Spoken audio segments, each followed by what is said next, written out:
ਦੇ ਵੱਲ ਚੱਲੀਏ ਸ਼ਰਮਾ ਜੀ, ਰੁਖ ਕਰੀਏ ਪੰਥਕ ਮਾਮਲਿਆਂ ਦਾ। ਇਸ ਟਾਈਮ ਬਾਦਲ ਪਰਿਵਾਰ ਖਾਸਾ ਘਿਰਿਆ ਨਜ਼ਰ ਆਉਂਦਾ ਹੈ।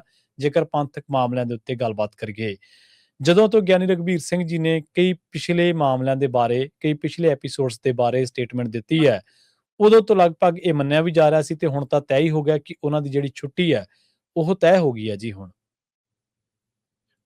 ਪ੍ਰਵੀਨ ਜੀ, ਲੰਘੇ ਕੱਲ ਸੀਗੀ ਸ਼੍ਰੋਮਣੀ ਗੁਰਦੁਆਰਾ ਪ੍ਰਬੰਧਕ ਕਮੇਟੀ ਦੀ ਅੰਤਰਿਮ ਕਮੇਟੀ ਦੀ ਬੈਠਕ ਜੀ, ਔਰ ਉਸ ਬੈਠਕ ਤੋਂ ਪਹਿਲਾਂ ਇੱਕ ਦਿਨ ਗਿਆਨੀ ਰਘਬੀਰ ਸਿੰਘ ਹੋਰੀ ਜਿਵੇਂ ਮੀਡੀਆ ਦੇ ਮੁਖਾਤਬ ਹੋਏ ਤੇ ਉਹਨਾਂ ਨੇ ਲਗਭਗ ਉਹਨਾਂ ਸਾਰੀਆਂ ਗੱਲਾਂ ਤੇ ਉਂਗਲ ਧਰੀ ਜੀ, ਜੋ ਗੱਲਾਂ ਪਹਿਲਾਂ ਜੱਗ ਜ਼ਾਹਰ ਜਾਂ ਜਿਹੜੀਆਂ ਗੱਲਾਂ ਆਮ ਸੰਗਤ ਦੇ ਵਿੱਚ ਚਰਚਾ ਦਾ ਵਿਸ਼ਾ ਨੇ ਜੀ। ਪਰ ਇੱਕ ਆਮ ਵਿਅਕਤੀ, ਤੁਸੀਂ ਅਸੀਂ, ਕੋਈ ਆਮ ਸਧਾਰਨ ਸਿੱਖ, ਕੋਈ ਸ਼ਰਧਾਲੂ, ਕੋਈ ਪੰਜਾਬੀ ਉਹ ਗੱਲ ਕਰੇ ਤਾਂ ਵੱਖਰੀ ਗੱਲ ਹੈ। ਸ਼੍ਰੀ ਹਰਿਮੰਦਰ ਸਾਹਿਬ ਦੇ ਹੈੱਡ ਗ੍ਰੰਥੀ ਗੱਲ ਕਰਨ, ਸ਼੍ਰੀ ਅਕਾਲ ਤਖਤ ਸਾਹਿਬ ਦੇ ਜਥੇਦਾਰ ਰਹੇ ਹੋਣ ਉਹ ਸ਼ਖਸੀਅਤ ਗੱਲ ਕਰੇ ਤਾਂ ਉਹਦਾ ਵਜ਼ਨ ਕਿੰਨਾ, ਉਹਦਾ ਅਰਥ ਕਿੰਨਾ, ਉਹਦਾ ਭਾਵ ਕਿੰਨਾ ਗਹਿਰਾ। ਸਹੀ ਗੱਲ, ਬਿਲਕੁਲ। ਪਰ ਦੂਸਰੇ ਪਾਸੇ ਅੰਤਰਿਮ ਕਮੇਟੀ ਦੀ ਬੈਠਕ ਤੋਂ ਇੱਕ ਦਿਨ ਪਹਿਲਾਂ ਗੱਲ ਕੀਤੀ ਜਾਵੇ ਫਿਰ ਇਹਦੇ ਅਰਥ ਹੋਰ ਵੀ ਬਣਦੇ ਨੇ ਕਿ ਕੀ ਉਹ ਜਾਣਦੇ ਸੀ ਕਿ ਕੱਲ ਨੂੰ ਮੈਨੂੰ ਹਟਾ ਦਿੱਤਾ ਜਾਊਗਾ ਇਸ ਲਈ ਬੋਲੇ, ਜਾਂ ਉਹ ਬੋਲੇ ਇਸ ਲਈ ਬੈਠਕ ਦੇ ਵਿੱਚ ਉਹਨਾਂ ਦਾ ਹਟਾਉਣ ਦਾ ਫੈਸਲਾ ਆਇਆ। ਸਹੀ ਹੈ, ਦੋਵਾਂ ਚੋਂ ਕੁਝ ਤਾਂ ਹੋਊਗਾ। ਹੁਣ ਸਵਾਲ ਵੱਡਾ ਇਹ ਹੈ ਕਿ ਕੱਲ ਸ਼੍ਰੋਮਣੀ ਗੁਰਦੁਆਰਾ ਪ੍ਰਬੰਧਕ ਕਮੇਟੀ ਦੇ ਪ੍ਰਧਾਨ ਨੇ ਮੀਡੀਆ 'ਚ ਆ ਕੇ ਗੱਲ ਕੀਤੀ ਕਿ ਅਸੀਂ ਬੈਠਕ 'ਚ ਫੈਸਲਾ ਕਰ ਲਿਆ ਜੀ ਕਿ ਜਥੇਦਾਰ ਗਿਆਨੀ ਰਘਬੀਰ ਸਿੰਘ ਹੋਰੀ 72 ਘੰਟਿਆਂ ਦੇ ਵਿੱਚ ਸਾਰੇ ਉਹ ਸਬੂਤ ਦੇਣ ਜੋ ਉਹਨਾਂ ਨੇ ਗੱਲਾਂ ਕਹੀਆਂ ਨੇ, ਨਹੀਂ ਤਾਂ ਫਿਰ ਉਹਨਾਂ ਤੇ ਬਣਦੀ ਵਿਭਾਗੀ ਕਾਰਵਾਈ। ਵਿਭਾਗੀ ਕਾਰਵਾਈ ਮਤਲਬ ਤੁਸੀਂ ਮਾਨਹਾਨੀ ਦਾ ਕੇਸ ਤੁਸੀਂ ਕਰ ਦੋਗੇ, ਪਾਰਟੀ ਕਰ ਦੂਗੀ, SGPC ਕਰ ਦੂਗੀ, ਬਾਦਲ ਦਲ ਕਰ ਦੂਗਾ, ਸੁਖਬੀਰ ਕਰ ਦੂਗਾ, ਹੈਨਾ, ਜਾਂ ਤੁਸੀਂ ਉਹਨਾਂ ਦੀਆਂ ਸੇਵਾਵਾਂ ਖਤਮ। ਕਿਉਂਕਿ ਕੱਲ ਬੈਠਕ 'ਚ ਤੈਅ ਹੋ ਗਿਆ ਸੀ ਜੀ ਕਿ ਉਹਨਾਂ ਨੂੰ ਬਰਖਾਸਤ ਕੀਤਾ ਜਾ ਰਿਹਾ। ਤੇ ਇਸ ਗੱਲ ਨੂੰ ਆ ਕੇ ਮੀਡੀਆ 'ਚ ਪ੍ਰਚਾਰ ਵੀ ਦਿੱਤਾ ਸੀ SGPC ਦੇ ਮੈਂਬਰ ਮਿੱਠੂ ਸਿੰਘ ਕਾਨੇਕੇ ਨੇ, ਤੇ ਉਹ ਤੋਂ ਬਾਅਦ ਉਹਦੇ ਖਿਲਾਫ ਵੀ ਮੈਨੂੰ ਐਕਸ਼ਨ ਲੈ ਰਹੇ ਆ SGPC ਦੀ ਕਮੇਟੀ ਕਿ ਵੀ ਤੁਸੀਂ ਪਹਿਲਾਂ ਆ ਕੇ ਜਦੋਂ ਮੀਟਿੰਗ ਨਿਬੜੀ ਹੋਣੀ, ਕਿਉਂਕਿ ਅਸਲ 'ਚ ਅੰਦਰ ਮੁੱਦਾ ਇਹ ਸੀ ਕਿ ਕਾਨੇਕੇ ਕਹਿ ਰਹੇ ਸੀ ਪਹਿਲਾਂ ਨੋਟਿਸ ਦੇਣਾ ਬਣਦਾ, ਤੁਰੰਤ ਕਾਰਵਾਈ ਨਹੀਂ ਕਰਨੀ ਬਣਦੀ। ਠੀਕ ਹੈ। ਬਾਕੀ ਮੈਂਬਰ ਜਾਂ ਬਾਦਲ ਧਿਰ ਨਾਲ ਸੰਬੰਧਿਤ ਸਾਰੇ ਮੈਂਬਰ ਇਸ ਗੱਲ ਤੇ ਸਹਿਮਤ ਸੀ ਕਿ ਹਟਾਓ ਜੀ, ਬਹੁਤ ਹੋ ਗਿਆ। ਤੇ ਉਹ ਲੱਗਿਆ ਕਿ ਤਾਂ ਤੈਅ ਹੀ ਹੈ, ਬਹੁਤ ਗਿਣਤੀ ਉੱਧਰ ਹੈ, ਇਸ ਲਈ ਉਹ ਬਾਹਰ ਆ ਕੇ ਉਹਨੇ ਮੀਡੀਆ 'ਚ ਪਹਿਲਾਂ ਹੀ ਗੱਲ ਕਰਤੀ ਕਿ ਹੋ ਗਿਆ ਜੀ, ਅੰਦਰ ਤਾਂ ਕੁਛ ਕਰ ਰਹੇ ਨੇ, ਮੈਂ ਤਾਂ ਵਿਰੋਧ ਕੀਤਾ ਸੀ। ਪਰ ਬਾਅਦ 'ਚ ਉਹਨਾਂ ਨੇ ਨੋਟਿਸ ਵਾਲਾ ਫੈਸਲਾ ਲੈ ਲਿਆ ਤੇ ਹੁਣ ਉਹਨਾਂ ਨੇ ਮੀਡੀਆ 'ਚ ਆ ਕੇ ਇਹ ਗੱਲ ਦੱਸੀ ਹੈ ਕਿ ਅਸੀਂ 72 ਘੰਟੇ ਦਾ, ਇਹ ਤਾਂ ਕਹਿਣ ਨੂੰ ਅਲਟੀਮੇਟਮ ਹੈ ਜੀ, ਠੀਕ ਹੈ ਨਾ। ਕਾਰਵਾਈ ਤਾਂ ਹੋਣੀ ਹੋ ਹੈ, ਉਹ ਤਾਂ ਤੈਅ ਹੀ ਹੈ, ਔਰ ਇਸੇ ਲਈ ਮੰਨਿਆ ਜਾਂਦਾ ਕਿ ਗਿਆਨੀ ਰਘਬੀਰ ਸਿੰਘ ਤਾਂ ਹੀ ਬੋਲੇ। ਪਰ ਮੇਰਾ ਸਵਾਲ ਥੋੜਾ ਵੱਖਰਾ ਹੈ ਜੀ।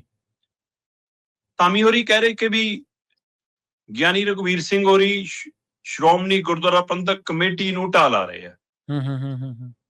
ਉਹਨਾਂ ਨੇ ਉਹਦੇ ਅਕਸ ਨੂੰ ਬਿਲਕੁਲ ਸਿੱਖ ਭਾਈਚਾਰੇ ਦੇ ਵਿੱਚ, ਸਿੱਖ ਜਗਤ ਦੇ ਵਿੱਚ, ਭਾਰਤ ਦੇ ਅੰਦਰ ਹੋਰ ਧਾਰਮਿਕ ਫਿਰਕਿਆਂ ਦੇ ਵਿੱਚ ਸ਼੍ਰੋਮਣੀ ਕਮੇਟੀ ਦਾ ਇੱਕ ਵੱਖਰਾ ਸਥਾਨ, ਵੱਖਰਾ ਰੁਤਬਾ ਹੈ। ਸਹੀ ਹੈ। ਉਹ ਚਾਹੇ ਧਾਰਮਿਕ ਖੇਤਰ ਦੇ ਵਿੱਚ ਕਾਰਜ ਕਰਦੀ ਹੋਵੇ ਗੁਰੂ ਘਰਾਂ 'ਚ, ਚਾਹੇ ਉਹ ਸਿੱਖਿਆ, ਸਿਹਤ, ਹੋਰ ਕਿਤੇ ਆਫਤਾਵਾਂ ਆ ਜਾਵੇ ਉੱਥੇ ਜਾ ਕੇ ਸੇਵਾ ਨਿਭਾਉਂਦੀ ਹੋਵੇ, ਉਹਦਾ ਵੱਡਾ ਯੋਗਦਾਨ ਹੈ। ਪਰ ਕੀ ਗਿਆਨੀ ਰਘਬੀਰ ਸਿੰਘ ਇਸ ਮਨਸ਼ਾ ਨਾਲ ਹੁਣ ਬੋਲ ਰਹੇ ਨੇ ਕਿ ਇਹ ਖਤਮ ਹੋ ਜਾਵੇ ਸੰਸਥਾ? ਜੀ ਜੀ। ਕੀ ਉਹ ਇਸ ਮਨਸ਼ਾ ਨਾਲ ਬੋਲ ਰਹੇ ਨੇ ਕਿ ਮੇਰੇ ਬੋਲਾਂ ਦਾ ਅਸਰ 2027 'ਚ ਬਾਦਲ ਦਲ ਦੀ ਚੋਣ ਤੇ ਪਵੇ? ਕੀ ਉਹ ਇਸ ਮਨਸ਼ਾ ਨਾਲ ਬੋਲ ਰਹੇ ਨੇ ਕਿ ਸੁਖਬੀਰ ਬਾਦਲ ਨੂੰ ਪਰੇ ਕਰਕੇ ਕਿਸੇ ਹੋਰ ਨੂੰ ਅੱਗੇ ਲਿਆਂਦਾ ਜਾਵੇ? ਜੀ। ਜਿਹੜੇ ਗਿਆਨੀ ਰਘਬੀਰ ਸਿੰਘ ਇਹ ਕਹਿੰਦੇ ਨੇ ਕਿ ਬਈ ਸਾਡੇ ਤੇ ਦਬਾਅ ਸੀ ਬਾਦਲਾਂ ਦਾ ਕਿ ਤੁਸੀਂ ਕਹਿ ਦਿਓ 2 ਦਸੰਬਰ ਵਾਲੇ ਹੁਕਮਨਾਮੇ SGPC ਦੇ ਖਿਲਾਫ, ਬਾਦਲਾਂ ਦੇ ਖਿਲਾਫ, ਇਹਨਾਂ ਅਹੁਦੇਦਾਰਾਂ ਦੇ ਖਿਲਾਫ ਜੋ ਅਸੀਂ ਹੁਕਮਨਾਮੇ ਲੈ ਕੇ ਆਏ ਆ, ਇਹਦੇ ਪਿੱਛੇ ਤਾਂ ਜੀ RSS BJP ਸੀ। ਕਹਿੰਦੇ ਅਸੀਂ ਕਹਿਣੋਂ ਇਨਕਾਰ ਕਰਤਾ ਤਾਂ ਸਾਡੇ ਨਾਲ ਬਦਲਾਖੋਰੀ ਹੋ ਰਹੀ ਹੈ। ਜੀ ਜੀ। ਅੱਜ ਮਨੋਂ ਬੋਲੇ ਗਿਆਨੀ ਰਘਬੀਰ ਸਿੰਘ, ਕੱਲ ਜਿੱਦਣ ਵੀ ਪ੍ਰੈਸ ਕਾਨਫਰੰਸ ਕੀਤੀ, ਮਤਲਬ ਜੀ ਕਿ ਉਹ ਮਨੋਂ ਸੀ, ਕਿ ਉਹ ਪੀੜ ਚੋਂ ਸੀ, ਕਿ ਅੱਜ ਕਿਸੇ ਦੇ ਦਬਾਅ ਹੇਠ ਸੀ, ਕਿ ਅੱਜ ਕੋਈ ਪਿੱਠ ਪਿੱਛੇ ਸੀ, ਕਿ ਅੱਜ ਕੋਈ 2027 ਦਾ ਡਿਜ਼ਾਈਨ ਤਿਆਰ ਕਰ ਰਿਹਾ। ਕਹਿਣ ਨੂੰ SGPC ਦੇ ਮਾਮਲਿਆਂ 'ਚ ਖੁਲਾਸੇ ਹੋਵੇ, ਸਭ ਨੂੰ ਪਤਾ ਕਿ ਬਾਦਲ ਦਲ ਤੇ ਜਾਂਦੀ ਹੈ ਗੱਲ। ਪਰ ਮੇਰਾ ਸਵਾਲ SGPC ਨੂੰ ਲੈ ਕੇ ਹੀ ਹੈ। ਠੀਕ ਹੈ। ਕਿ ਜੇ ਗਿਆਨੀ ਰਘਬੀਰ ਸਿੰਘ ਦੇ ਬੋਲਾਂ ਨਾਲ SGPC ਨੂੰ ਢਾਹ ਲੱਗਦੀ ਹੈ ਤੇ ਸ਼੍ਰੋਮਣੀ ਗੁਰਦੁਆਰਾ ਪ੍ਰਬੰਧਕ ਕਮੇਟੀ ਦੇ ਪ੍ਰਧਾਨ ਸਾਹਿਬ ਕਹਿੰਦੇ ਵੀ ਕਿ ਛੋਟੀਆਂ ਮੋਟੀਆਂ ਰਿਸ਼ਵਤਖੋਰੀਆਂ ਤਾਂ ਚੱਲਦੀਆਂ ਨੇ ਜੀ, ਇਹ ਝੂਠ ਬੋਲਦੇ, ਐਡਾ ਬੜਾ ਮਾਮਲਾ ਨਹੀਂ ਹੋ ਸਕਦਾ। ਠੀਕ ਹੈ। ਵੀ ਛੋਟੀ ਮੋਰੀ ਉਹ ਬੜੀ ਬਣਦੀ ਆ।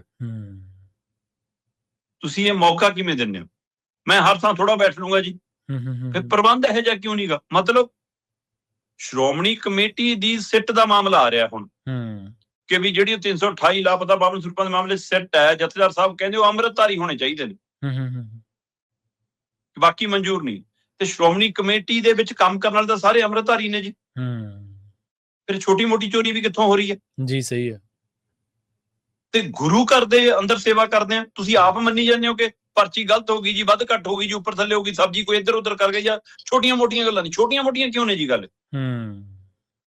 ਸਵਾਲ ਤਾਂ ਸਮਝ ਜਾਂਦੀ ਹੈ ਕਿ ਮਤਲਬ ਸਾਡਾ ਇਖਲਾਕ ਕਿੱਥੇ ਆ? ਸਹੀ ਗੱਲ ਹੈ, ਬਿਲਕੁਲ।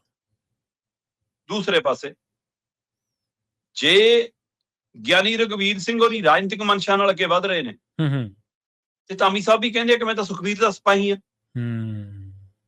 ਤੁਸੀਂ 10ਵੇਂ ਪਾਤਸ਼ਾਹੀ ਦੇ ਸਿਪਾਹੀ ਕਿਉਂ ਨਹੀਂ? ਸਹੀ ਗੱਲ ਹੈ। ਤੁਸੀਂ ਗੁਰੂ ਘਰ ਦੇ ਕੂਕਰ, ਗੁਰੂ ਘਰ ਦੇ ਸੇਵਾਦਾਰ ਕਿਉਂ ਨਹੀਂ? ਬਿਲਕੁਲ। ਤੁਸੀਂ ਇਹ ਕਿਉਂ ਕਹਿੰਦੇ ਹੋ ਇੱਕ ਬੰਦੇ ਦੇ ਤੁਸੀਂ?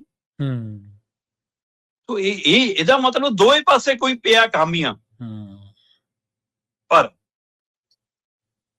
ਗਿਆਨੀ ਰਘਵੀਰ ਸਿੰਘ ਹੋਰੀ ਬਿਲਕੁਲ ਰਾਜਨੀਤਿਕ ਬਿਆਨਬਾਜ਼ੀ ਕਰ ਰਹੇ ਆ, ਆਪਾਂ ਮੰਨ ਕੇ ਚੱਲਦੇ ਹਾਂ। ਠੀਕ ਹੈ ਜੀ।